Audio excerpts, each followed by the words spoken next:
Makotane is part of that group of women who bore the worst brunt of the struggle, not only because of their own conviction to ensure that we get our liberation, but as part of the vicious vindictiveness of the apartheid state.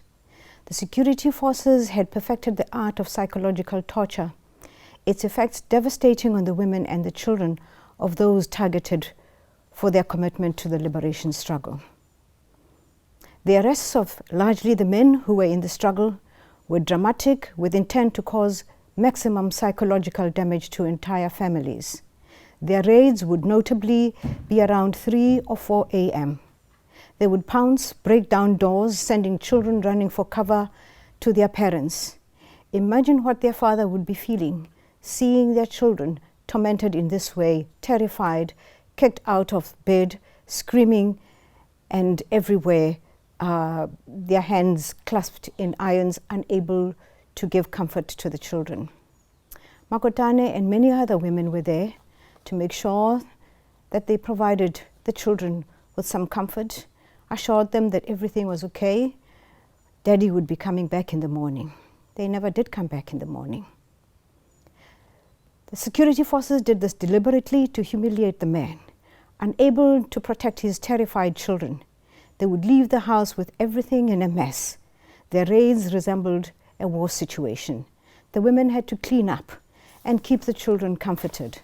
It was a constant torture and humiliation that all suffered in the absence of their husbands.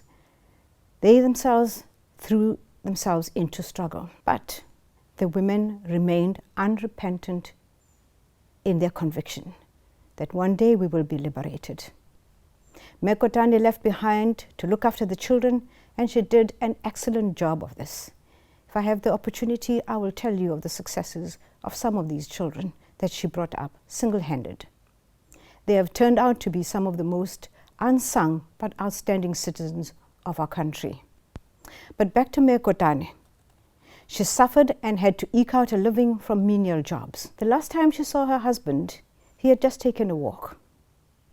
She suffered long after the ANC had come home. But she was not one to complain. When I became Minister of Human Settlements in 2014, I was determined that women like her would be prioritized in building houses for military veterans. We decided to put two special houses in a military veterans village called Vleehof. This was for Makotane and Ma Edith, who just passed away a few months ago. I made a great deal of fanfare. I was extremely proud to dedicate these 2 houses next to each other to our struggle heroines. And this is where I learned the most humbling lesson of my life. Makotane's response to this was simple, yet so profound. She said, "Now tell me, does Lindiwe expect me to leave where I have been living for the past 20 years, to go into a community that I have no knowledge of and leave my community here, my community that means so much to me, and relocate to a lonely place that she has prepared for me? Please go and tell her thank you very much, but no thanks. I'll stay in my home here in Diepkloof." The point I'm making, comrades, is we are so busy, we forget people who gave us everything that we now celebrate as a free country.